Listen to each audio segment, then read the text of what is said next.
Chapter 13. Thanks, but no thanks. Since Mrs. Brisbane didn't say a word to me on the drive home, I had time to reflect on the last few months. I had not had a bad experience with any of the families I had visited.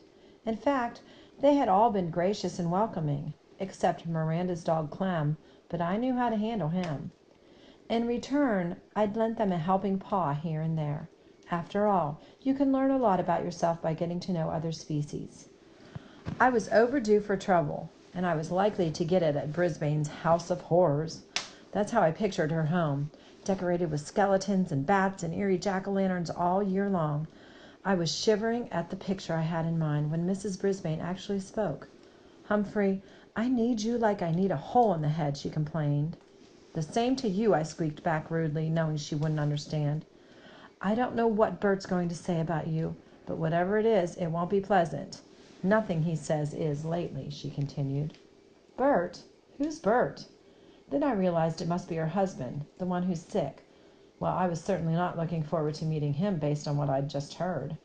"It won't be much of a Thanksgiving," she said. "We don't have much to be thankful for this year, but I'll try." "Good for you," I squeaked. She almost smiled. "Thanks for the support." The Brisbane's house was yellow with white shutters and lots of big trees. Colored leaves covered the front yard. And on top of everything else, "I have to rake," Mrs. Brisbane said through gritted teeth. Inside the house was surprisingly cozy. Not a skeleton or bat in sight. Lots of pretty pictures on the walls and some big yellow flowers in a vase on the table. "Bert, I'm home," Mrs. Brisbane called out.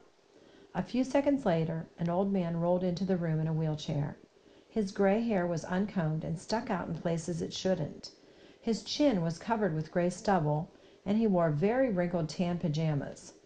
His expression was so sour, he looked as if he'd just drunk a glass of vinegar. Mrs. Brisbane set my cage on the low coffee table. "We have a guest for the weekend." I could tell she was trying hard to sound cheery. "His name is Humphrey." Mr. Brisbane sneered. "This is unacceptable. For the little pay you get, that school can't force you to spend your weekend babysitting a rat." I bit my tongue to keep from saying something unsqueakably bad. "They're not forcing me," argued Mrs. Brisbane.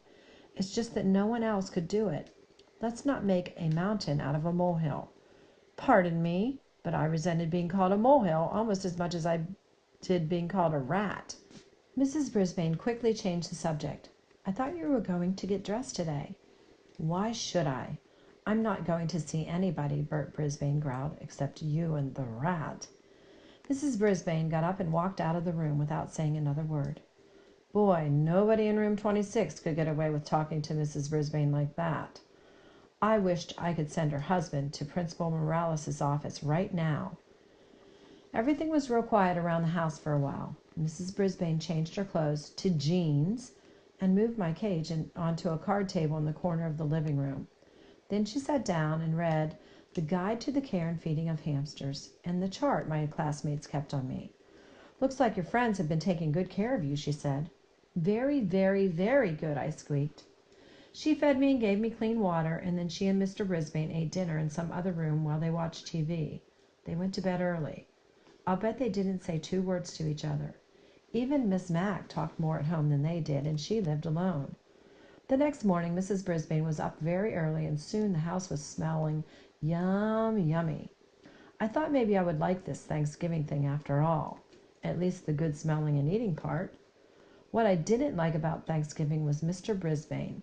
While Mrs. Brisbane was clattering pots and clinking pans and making things smell good, he sat in his wheelchair in the living room and frowned. No, I know a better vocabulary word. Scowled. After a while he called into the kitchen. "Sue, why don't you stop all the cooking and just sit down for a minute?" Mrs. Brisbane popped her head out the door and said it wouldn't be Thanksgiving without turkey and all the trimmings. Then Mr. Brisbane said he didn't have anything to be thankful for. Mrs. Brisbane went back into the kitchen and banged around some pots and pans again. That sour expression on the old man's face was starting to get to me, so I decided to take a little spin on my wheel. I really got that thing going at high speed. I was going so fast I couldn't even see whether Mr. Brisbane was smiling or frowning. Finally, Mrs. Brisbane came into the room to sit down. "Would you look at that, Sue?" her husband asked. He does that all the time, she said. Just spinning his wheels like me, stuck in a cage and going nowhere. Mr. Brisbane's voice was so grim I stopped spinning. Phew, I was a little dizzy. You're wrong, Bert, said Mrs. Brisbane. Humphrey's not stuck. He goes everywhere. Every weekend he goes to another house. He eats different foods. He gets out of the cage and runs through mazes. He runs and jumps and climbs. You're the one spinning your wheels and going nowhere. You're stuck in a cage, but it's a cage you made. Well, you could have knocked me over with a feather when I heard Mrs. Brisbane talk that way. Mr. Brisbane was surprised, too. Do you think I wanted that car to hit me? Do you think that was my choice? He asked. Of course not, Bert. I'm so grateful you lived through it, and that's the point. You're alive, but you sure don't act like it. With that, Mrs. Brisbane got up and went back into the kitchen. Meanwhile, Mr. Brisbane scowled and frowned and glared at me. Finally, Mrs. Brisbane put the food on the dining room table. I watched them eating their dinner from my vantage point on the table in the living room. They ate, but they didn't say much. The food is delicious, Mr. Brisbane finally said. That's the nicest thing I'd heard him say so far. Thank you, Mrs. Brisbane replied. There was a silence for a while, and then Mr. Brisbane said, Just think, last year after Thanksgiving dinner, Jason and I threw the football around the backyard. Now I'm stuck here, and Jason is in Tokyo. Let's call him Bert, his wife suggested.